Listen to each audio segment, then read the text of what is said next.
Agora nós vamos ver a operação de chaves tripolares.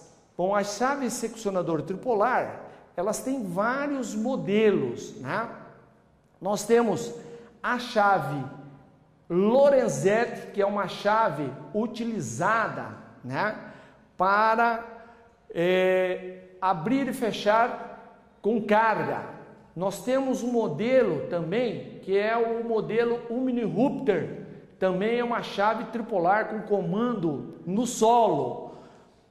Nós temos também a chave a óleo, que abre e fecha as 3 facas, né, as 3 fases ao mesmo tempo. Então essas são chaves que não desequilibram o circuito.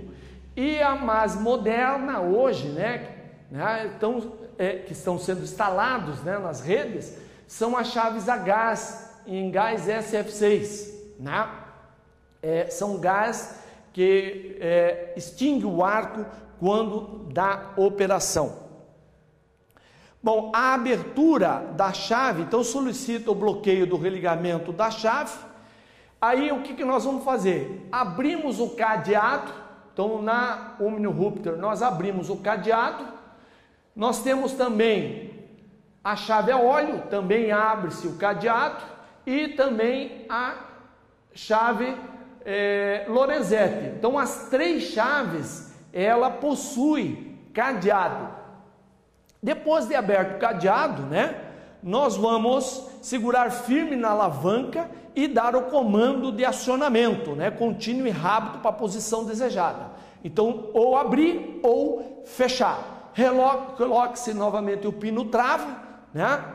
Quando a chave for aberta para desligar, para manutenção, e essa rede vai ficar desenergizada, então temos que colocar a placa lá junto à chave, não opere este equipamento. Bom, nós temos também a chave a gás. Então a chave a gás, para destravar ela, como ela não tem cadeado, para destravar ela tem um anel amarelo, que quando puxado para baixo, ele aciona uma trava e impossibilita o comando de operação.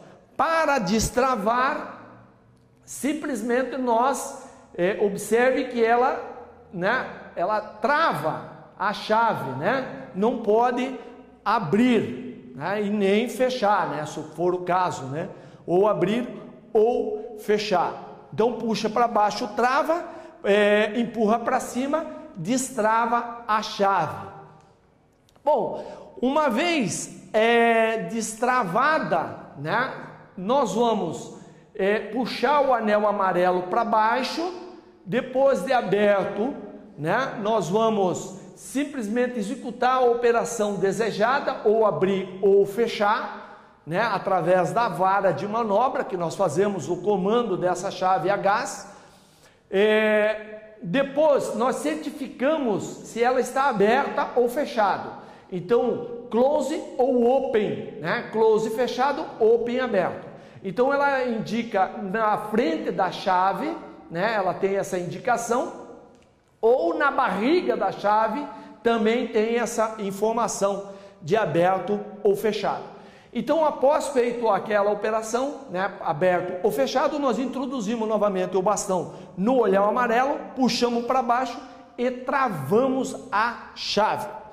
Bom, essa chave, por ela trabalhar com gás, né, nós temos uma baixa pressão. Então, se ela vazar o gás, ela tem uma válvula de baixa pressão. Então essa válvula de baixa pressão é um dispositivo de proteção para quem vai operar essa chave. Então, cada vez que você verificar na chave que ela não consegue dar o comando, porque o pino está segurando, né, o indicador de posição está travando, então é porque essa chave está com gás, ela não permite nem a abertura e nem o fechamento. Então aí nesse caso ela é indicada pelo pino ou através de uma membrana vermelha que fica embaixo da chave, indicando, né, que a chave não pode ser operada. Então, neste caso, tem que se comunicar ao COD, passando a informação de que não há possibilidade de operar devido à falta de gás e deve abortar a operação.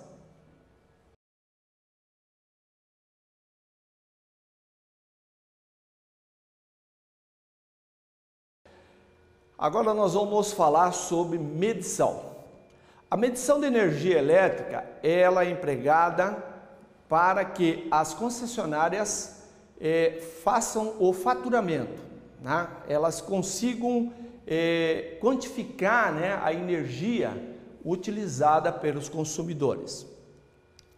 Essa medição, ela é empregada hoje em dia com medidores de indução. Tem alguns medidores eletrônicos que estão entrando também. Então, ela é feita lá na entrada de serviço.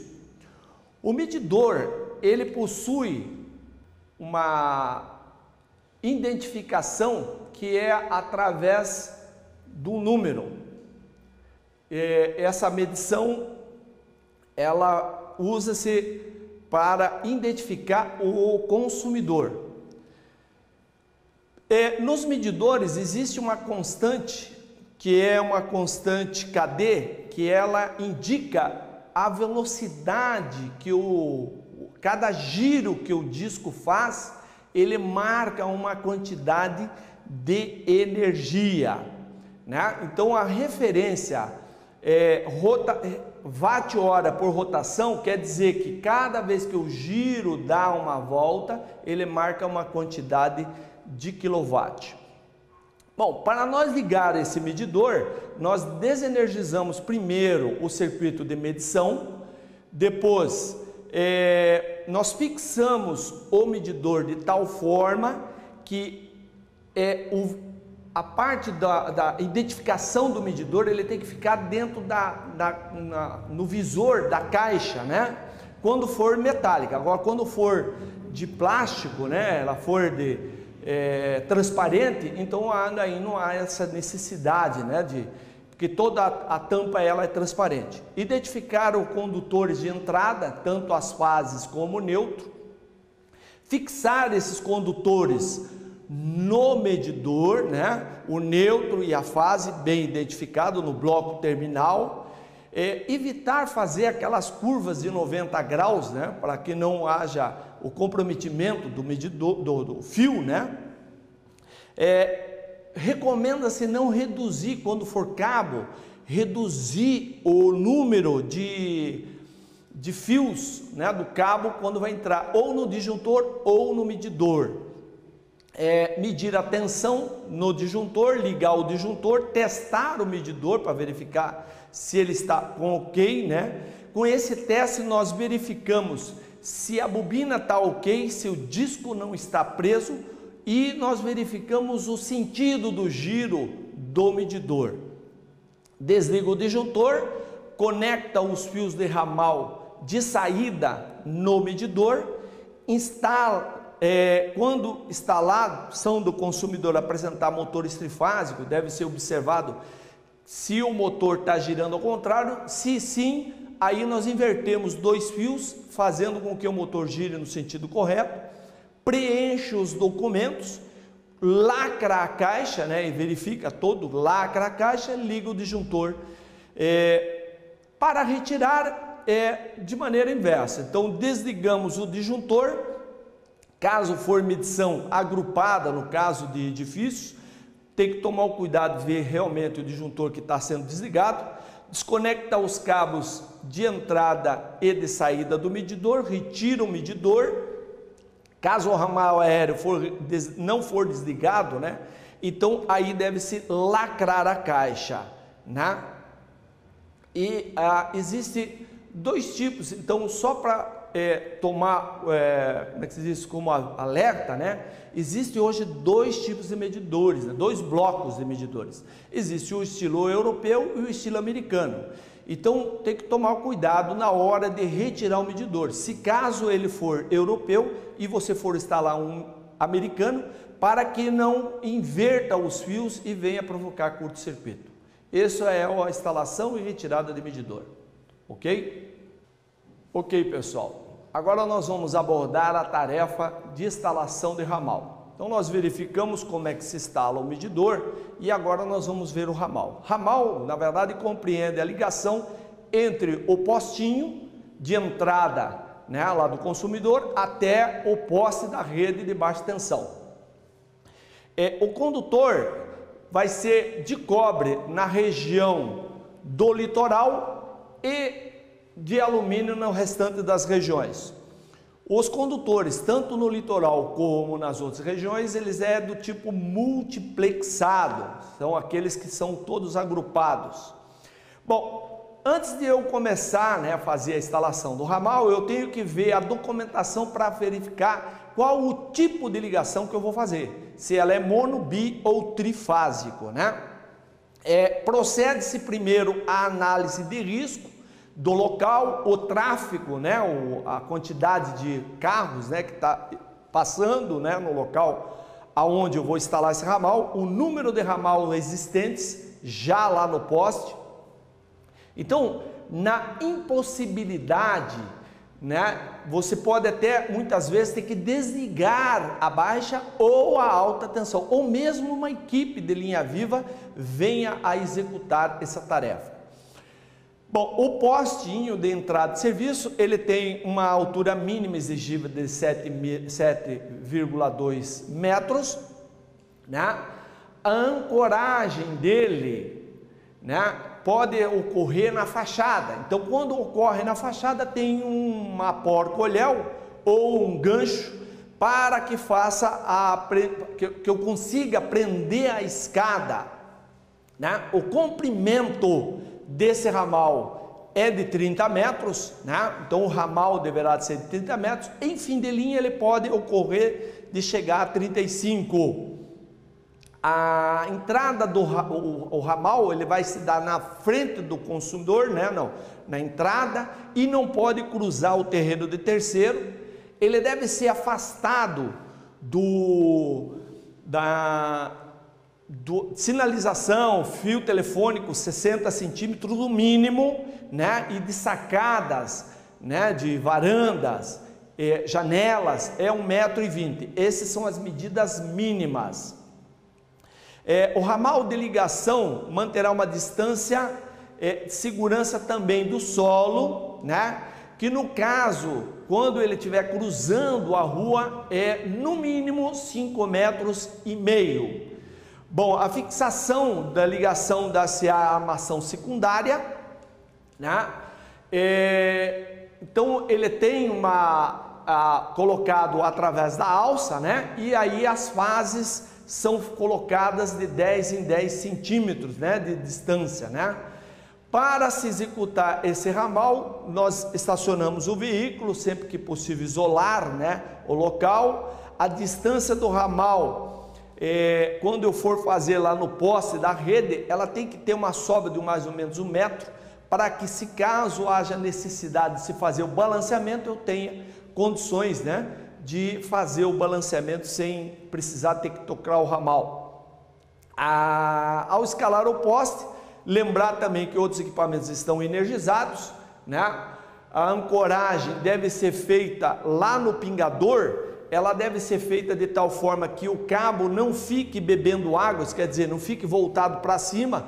Então, com a chuva, faz com que a água entre para dentro do condutor, indo até o medidor ou o disjuntor. Então, teve que se evitar isso, né? Quando eu vou trabalhar na rede da baixa tensão, devo isolar com lençóis, né, para proteção, né? Então, ele cobre as fases, içar o ramal aéreo. Quando o poste da rede estiver do outro lado da rua, tem que tomar o cuidado quanto ao tráfego, né? Agora, se for do mesmo lado, não tem problema, né? Então aí não há necessidade de se preocupar com a questão do tráfego, né, do veículo. Mas a ancoragem se dá através de alça pré-formada, né? Após, né, ancorado, nós vamos fazer o encabeçamento e vamos conectar. Então existe o conector tipo cunha Existe o tipo conector perfurante para rede de baixa tensão isolante. Na rede de baixa tensão isolada também possui caixas onde há condições de a gente colocar vários ramais, e dentro dessa caixa existe umas fileiras, né, de conexões, aonde nós nós passamos ele na pasta antióxido, com a chave de fenda nós abrimos ela e fazemos com que nós coloque o ramal e ele fica fixado. Então, quando não há condições de tensionar o ramal no postão, na rede de baixa tensão, nós vamos executar no poste do consumidor. Só que para isso nós temos que tomar mais cuidado, porque o poste, como ele é menos resistente, então a gente tem que tomar um cuidado no tracionamento, né? Fazer a verificação geral, né? Avisa o consumidor que você fez a ligação e tarefa executada. Bom, agora nós vamos abordar o alicate volt-amperímetro. Ele é um equipamento que nós utilizamos para medir tensão e corrente, que são duas grandezas, né, da eletricidade, da energia elétrica, né? Então nós temos dois tipos de equipamentos. Existe o analógico, que é aquele por ponteiro, e existe o digital, aquele que já nos fornece o valor direto na tela, né? no display do alicate. O alicate analógico, nós temos que verificar se o ponteiro está zerado. Para isso existe um parafuso, né, que faz com que a gente verifique se ele está zerado. Nós temos como medir a corrente ou tensão no alicate analógico. Bom, em circuitos onde a ordem de grandeza é conhecida, então vamos supor que eu tenha lá a entrada de serviço do consumidor e o disjuntor desse consumidor está marcando 70 amperes. E então eu já vou na escala de 70, próximo a 70 amperes. Agora, se o consumidor é monofásico, eu sei que a tensão dele é 127. Então, eu vou também deixar ele, o seletor, na posição próximo a 127. Agora, no circuito aonde não tenha como eu saber se ele é 127 ou 220, ou a corrente, no caso o barramento do transformador, eu não tenho como saber quanto que está circulando a corrente, então aí eu coloco na maior escala e vou ajustando aquela que fica mais próxima para me poder fazer a leitura, né? Bom, para medir a corrente, né, o alicate, que é um alicate igual a esse, né, nós abrimos a garra e envolvemos, né, o condutor, conforme mostra daí o desenho, né?